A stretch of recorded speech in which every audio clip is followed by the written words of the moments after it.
So that's the second time I've seen the film, and you kind of need a moment. But I'm really delighted to be here with the producer and with one of the participants in the film. Just very briefly, my name is Anna Myers. I have a Canadian accent, but I've lived in Britain for 30 years. And I worked for an NGO that advises whistleblowers in the UK. And now I run an international network of organizations that support whistleblowers around the world, trying to share hard-won national knowledge across borders. Because not like, but similarly to whistleblowers, the organizations that support them are often quite small and under-resourced, because whistleblowing is an issue that people see as an individual problem, or especially when there's an individual case, and often can't quite connect, as this film has managed to do, what the original issues are. Supporting people, you're not born a whistleblower, you can't spot them. It's something that you may do because it just comes to you, you're doing your job, and I think that came out in this film. So it's important to think about this as about accountability and how these people have really tested the accountability systems, and so some of the solutions are systemic, but the people bring it to life. And I really wanted to start with you, Jim, because you've already gone through a lot, and then you decided to participate in a film. Why? Well, let's just say I don't hide my light under a bushel when it comes to this kind of thing. I spoke out. As I've said before, no one grows up wanting to be a whistleblower. You just kind of find your way into it, and you have to do what you think is right. I never actively made any choices. I always defaulted to what I thought was the right thing to do, and I ended up getting really, really nailed by the UN system. And the first official UN whistleblower, as defined by the statute, I put everything to the test. It all failed miserably over and over and over again. And this is a long UN tradition.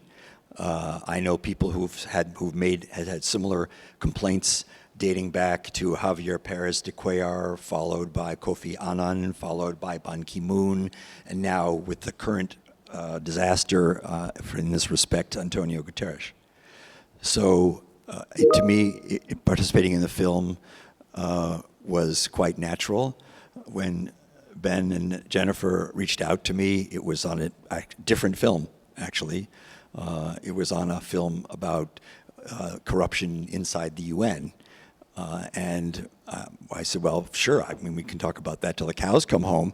And I have whistleblowers from across the organization, from all the organizations that we can talk to about this. But what about the whistleblowers themselves? And so I guess that was food for thought. And Jennifer can tell that part of the story better than I can. But then a couple of months later, it became this. And I'm very pleased that this did emerge. Jennifer, maybe I could just move to you, and I'll ask a few questions, and then I'm really happy, obviously, for members of the audience to ask some questions. I thought I'd just get it going while you might take a breath. What made you want to do this film as a producer and a filmmaker? Well, as Jim has alluded to, someone's getting WhatsApp messages. We really set out to make a very different film. This was initially a film a lot more focused on Haiti, which, as you see, did end up being a focus of the film. But in the course of our background research, people just kept telling us that peacekeeping was an important aspect of the UN, but that a lot of the really serious stuff they had seen and experienced kind of related to being ignored and to evidence not being taken seriously. And that was not just peacekeepers, but that was people working for the UN, contractors for the UN. And in some cases, these complaints were coming again, as you see, from people working for the UN themselves who had been harassed, assaulted, smeared, and who had really feared that they were going to lose everything in the course of trying to do what they thought was best. And this group of people then came to embody the whistleblowers that we ended up working with for this film. And we were just so overwhelmed by everything that we learned. And every couple of days, it felt like we were adding another UN agency to the list. So we're like, okay, well, it seems like bad stuff's happening at UNAIDS. Oh no, but then, God, World Food Program as well, and the Secretariat. And then suddenly it just seemed like, well, maybe it's just the whole organization that's a problem.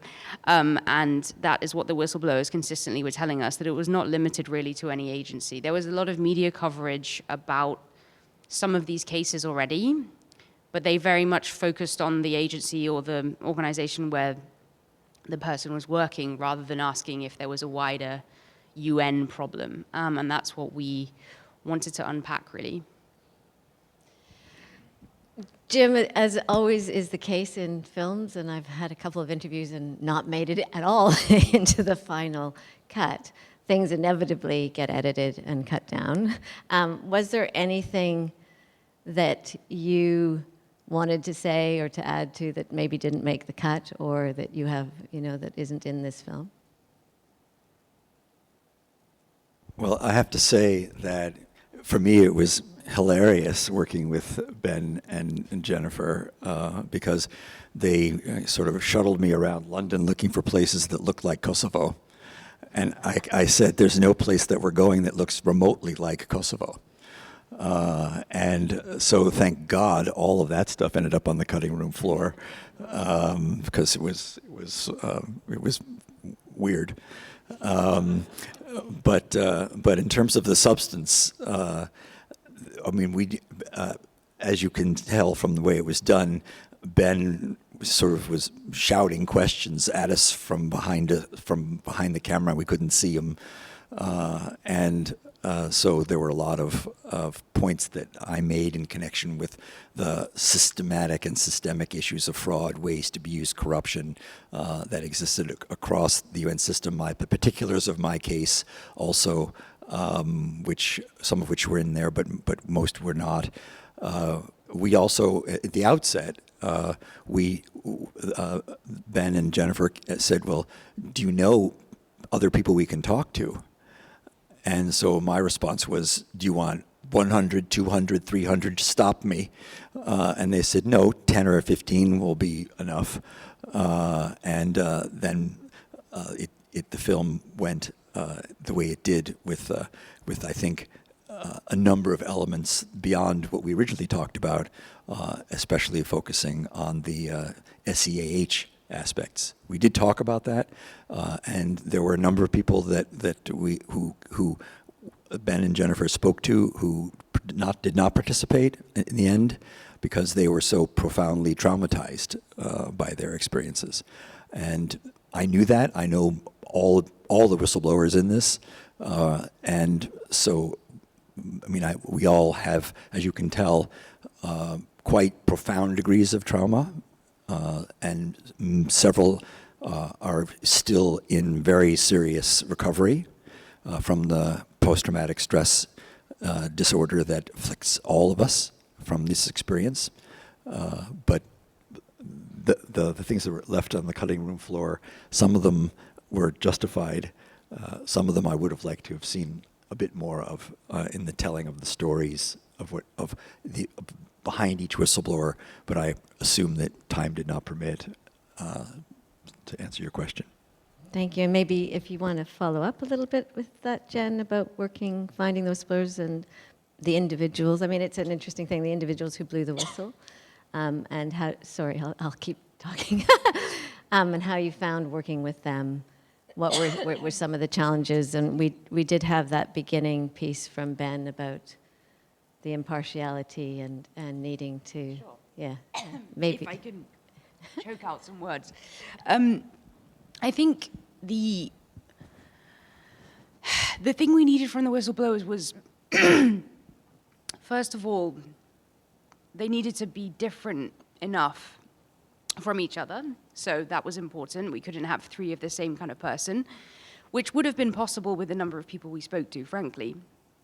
And we needed people who honestly had quite meticulously annotated and written down and sort of gathered evidence of what had happened to them, because the BBC does have an extremely high standard of proof, especially for allegations as serious as this. So we had to be extremely meticulous in corroborating documents, emails, audio recordings, and speaking with a whole range of people who are not named or even featured in this film, but who helped us to establish exactly what happened, when, to whom.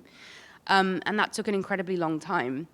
And I think the other thing I would say was we wanted to work with people who, as Jim has alluded to, had a certain amount of distance so that they weren't just being completely re-traumatized by this experience. And I think one thing that I had found very different about this film from anything else I've worked on was an extreme duty of care that I felt to these contributors, because we were asking them to relive often the worst thing that had ever happened to them and to really go into the detail. And so it was really important to me to establish the groundwork beforehand. This is the kind of thing we want to talk about. Have somebody there with them on the day if they requested that. Take breaks. Make sure that throughout the whole thing, they had the kind of consent, especially with the people who suffered sexual assault, that they felt that they were able to tell that story in a way that made them feel empowered. And I think that's something that had been taken away from everybody we see here. They felt that they somehow had lost the agency that they had once had. And these are all very intelligent, articulate people who wanted to do something good for the world. So it felt very good, the reaction we got from them, that they felt that we had given them a space where they felt not only given a voice, but they felt that they had put to bed maybe some of the things that they had kind of, circling in their head ever since these things had happened to them. I've got 2 more questions, but I thought I would really like to open it up to the floor. And so we have a gentleman here and a woman over there. Do you want to just wait for the microphone so that people can hear you? First, a comment, just congratulations to you, and my deepest regards to the whistleblowers themselves. It's not easy to be in an environment where suddenly you're anathema to everybody and you're a reminder of the hypocrisy with which they live and breathe and swallow and shit every single day of their lives. And we all do this to some degree. I mean, human condition is one of inconsistencies, but they don't have to be these kinds of inconsistencies. I'm sorry, I didn't mean to get philosophical, but I did want to congratulate you. My question is more on the distribution. Has this aired like on BBC One or BBC Two? Is it available on the internet to anybody who would wish to download it? Have there been any efforts to reach out to, if not public affairs people, they're probably the last ones you want to reach out to, human rights or sections within foreign services, State Department, et cetera, and if so, what has been the response? Also in terms of legislatures, sometimes there are legislatures or their staff who are often more attuned to these issues, who would very likely be very receptive to this. And of course, there are those who are very happy to bash the UN just on principle, but that wasn't whom I was intending to refer. Thank you. Yeah, thank you. This originally broadcast on BBC Two at 9 p.m., so prime time. We were very happy with that. And it's still on iPlayer in the UK. It has also been broadcast, to my knowledge, in Germany, and I believe in Australia as well. Unfortunately, things like distribution are slightly above my pay grade. However, if you have any good ideas and you would like me to feed them back to the BBC, I'm very, very happy to do that. I wouldn't know or necessarily get told, especially if they were being shown to sort of very small groups of influential people, perhaps. But if you do want to just sit down with me at the end, I can definitely relay if you have some ideas or information. I mean, the main way I've got feedback has been through Twitter. So just I know when it's been screened somewhere because the next morning I wake up and I have all these notifications kind of, and often a set of new whistleblowers saying this happened to me, this happened to me. Not all from the UN, from the private sector, from NGOs, from in many different kind of walks of life. But that's the main way I hear about it. Sorry, we had this woman over here. And Sorry, then let me there's just someone- add Oh, to sure, yes, that, and then- because I have been tracking this a little bit from other whistleblowers. Certainly, we made an enormous effort to make sure that the political elites in all of the major donor countries had received this, and they did, including in Washington, Brussels, London, et cetera, et cetera. London, they had access to it before. Nancy Pelosi saw it, for example. It's been widely viewed in political circles, including throughout the UN, where it was a hot ticket for a while. And so there has been, I think, a change in the climate around the UN on this issue. There's much more sensitivity in the outside world, especially with the continuing scandals that keep emerging, like the collapse of a UN agency recently for enormous abuse and misappropriation of funds. The UN system itself has circled the wagons, no surprise. They have done nothing in response to this. They're holding the line, but it's a crumbling edifice when it comes to their holding of the line. The pressure is enormous on them. The UN is vulnerable, really, reputationally and financially. They're connected. So anything that affects reputation, the worry is that it'll affect the funding. So as Finland has stopped its contributions as a result of internal corruption, other countries have temporarily halted their contributions. Finland, which is a very important donor. The Nordic countries are, for voluntary funds and programs, the Nordic countries are a very, very large contributor. So there has been not so much directly related to the documentary, but it adds to an overall, to a greater understanding of how severe this unaddressed problem has been, how much it's festered, how much it's infected the organizations across the board, and ignoring it doesn't make it go away. And ignoring it over these decades has only made it out of control. I noticed the microphone went there, I think, and there's a woman over there who had, so if you could keep it where you are and ask your question, and then the next person will go back. So, yeah. Okay. Thank you so much for this movie. It was really touching and so scary. Like, I'm like very moved, and I also work at the UN, so I'm like very touched about like watching this movie. I think we should show this movie at the Delegates Lounge. Right now we are showing the World Cup. I think this is much more important. It's just a question to you when you have worked a lot in whistleblower area. Do you think like such whistleblower coincidences, is that like a bigger issue at the UN compared to other major organizations that like you can compare this with? And I know one whistleblower coincidence is worse enough in itself, but it's just like a question if you have any take on that.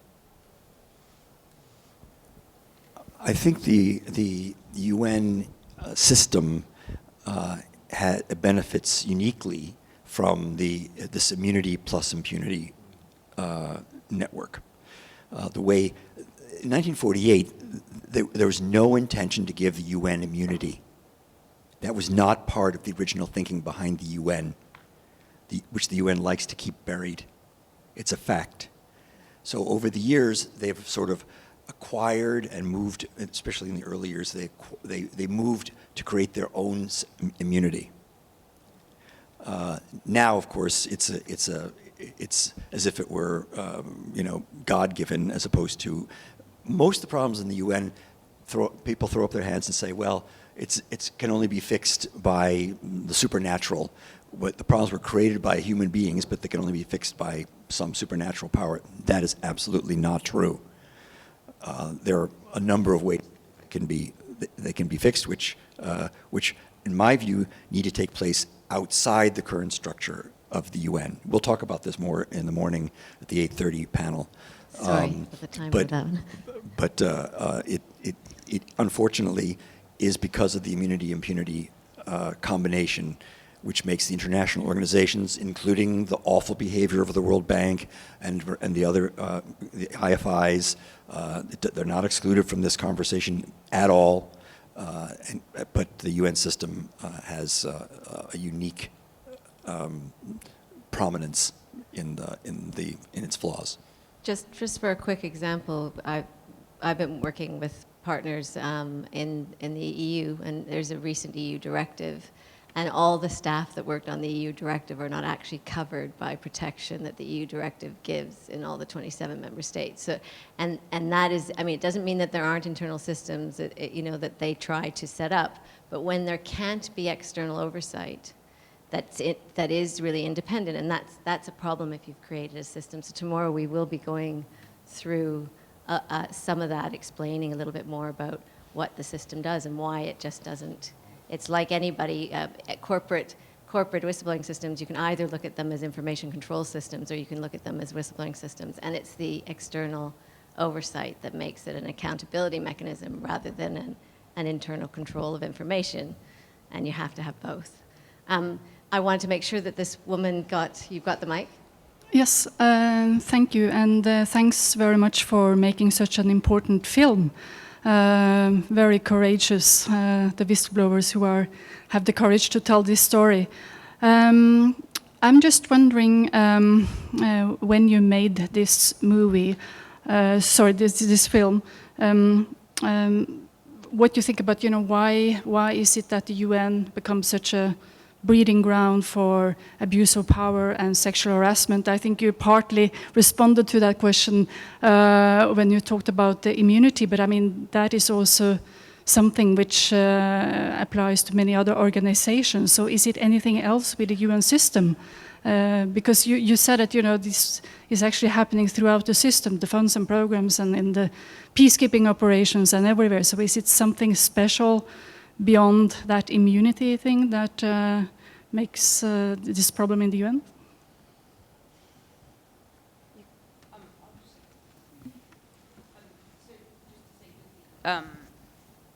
We started making this around September 2021, and it was broadcast in July of this year. But it had been in development quite a long time before that for the Haiti angle that I mentioned. And I will let Jim answer your other question. I would disagree with your premise that there are other organizations that have the same characteristics. There aren't really that many which have this immunity-impunity combination. I mean, the organizations that have immunity are really, apart from purely bilateral diplomatic institutions, are really only the international organizations, whether it's the EU or the Asian Development Bank or whatever it might be. At the same time, the UN has developed its own sort of unique culture because it's made up of people from 193 member states. There's a permissiveness that I think makes some sense because of the variety of cultures, but unfortunately, that permissiveness also extends to the domains of flawed oversight, to a tolerance of fraud, waste, and abuse, to sexual exploitation, abuse, and harassment. So it's a double-edged sword, since it doesn't have it's not a monoculture, but it has a tolerance which is unique. And I think when you hear this expression over and over again of zero tolerance, I mean, this is so laughable, ridiculous, and patently absurd. Every time I hear anything in the UN being zero tolerance, it's like, I think of an area of criminality where there's zero tolerance in the United Nations system. I just want to check again what time we have till, because. Okay, well, we have one more question in the front, and maybe we can then just have a quick wrap up. I also want to thank you for. I don't think you're I also want to thank you for your braveness and courage and the ability to speak over and over again, and for the eyes opening. I mean, I'm sure that many are not aware of the magnitude of the problem. And I wanted to ask about the impact of this film over potential whistleblowers. I mean, whether you have had situations when people spoke up thanks to this film, and whether you have heard of whistleblowers who wanted to share their experience, as we had in the previous session, persons who actually have been whistleblowers in different other situations, and they wanted to reveal that. And the second question is, what are you going to do next? I mean, this is a brilliant starting point, but I believe that it has to be further brought to the public, wider public. And how do you think about awareness raising on this subject?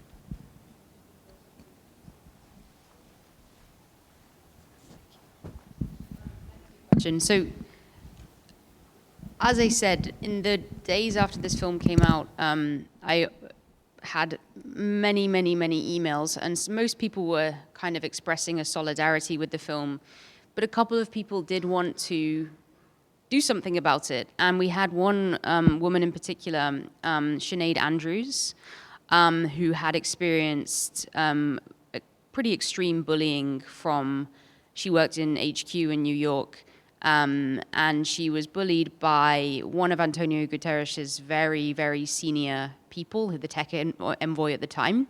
She had never gone on record before with these allegations. They had been mentioned, and this guy was already, you know, his name was kind of out there as under investigation. But for the first time, she decided to come forward and actually say on camera what had happened to her and put that on the record. And she just said she wanted to take that step after seeing that and seeing the bravery of people like Jim and everybody else in the film.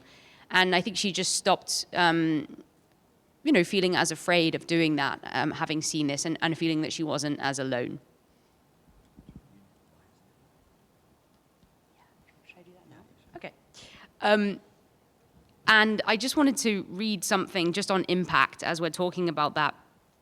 Malaya Harper, who was in the film, I think a lot of people wonder how the whistleblowers feel once they, you know, the film's gone out, everyone's told them they've done great, and then there's just a bit of a long silence where they just have to take in what's happened. And she wrote me quite a nice little note here, so I thought I would just read it to you guys, because you never know if maybe one day you'll be a whistleblower or somebody you know will be thinking about it. So she said, for me, the impact of the documentary played out on 3 levels. There was a sense of catharsis. It helped friends, family, and professional colleagues to understand the depth of what I was dealing with and the extent to which powerful institutions will go, the extent to which they will go to hide things and harm people. I still wobble when I think of 10,000 Haitian lives. The documentary has helped us as whistleblowers come together as a stronger support community. What I want, though, is others to take up the charge to force and demand change. It is happening a little, but the wind is not yet on our backs. It still falls on the shoulders of those who spoke out and the people who took the risk in making the documentary. Most importantly, the documentary helped us name people, the perpetrators of this violence. When we did that alone, we suffered greatly, but we had a BBC documentary behind us. but when we had it was a safer space to say who had harmed us and how. What is astounding, though, is that to this day, the perpetrators of sexual violence, in my case, have not been named by the UN and have faced no sanction.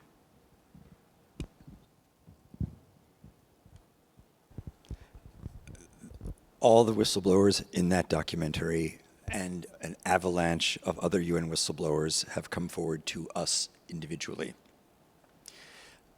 I don't know whether it's a question of just more reporting of the problem or whether it's a worse problem. Certainly what I am receiving now is from, as I mentioned in the documentary, even when that was filmed in October of last year, it's even more agency, even more people from even more agencies have been coming forward to me. So we will be talking a little bit more tomorrow morning. I don't mean to shut you down on this. It's a complicated, it's a great question with a fairly complicated answer. And it is going to be discussed tomorrow morning at the 8:30 panel on UN on the UN issue. Let me say that in terms of those who retaliated against us, in not one instance of the individuals in the film, or that I know of, have there been any serious repercussions to the individuals who perpetrated the retaliation. It just doesn't happen. It's not even, it's part of the statute, but when I pursued that in my case, I was kind of laughed. The judge kind of said, oh, don't even bother with that. Don't even bother. I wanted an apology. Don't even bother with that. I said, I'm the one who's been most victimized, and nobody who did this to me suffers any consequences, and there was absolutely not even a chance that would happen. That was in the justice system. Forget the administration. So while minor punishments once in a while have taken place, a letter of reprimand on a file which means nothing, even those who have been convicted in local courts of crimes while on the UN payroll are still on the UN payroll. Tomorrow we will pick up these issues and talk about the systemic issues. I think from my perspective of having worked with some of these whistleblowers and the people that are going to be on the panel tomorrow, what this film really helped show was there's a pattern here, and there's the system that's not able to respond well and can't do this. Managing a problem away doesn't manage the problem and address it. And so we have systems there that really need to be changed, and we need to have the will behind it. And this kind of pressure does help people see and make the will happen. So I hope you'll be part of that discussion tomorrow. It's, they put it on late tonight and early tomorrow just to make us work hard for this to happen. So thank you so much for making the film, Jen, and there's lots more we could talk about. There'll be people here and young filmmakers who will want to talk to you about this. Whistleblowing is fascinating from many different angles. And Jim, as I said to you earlier, I really love you. I'm glad you did what you did, but I don't want to have to only rely on single Jims to save things. We want to do this together, so thank you for keeping on reminding us. Thank you. Good night.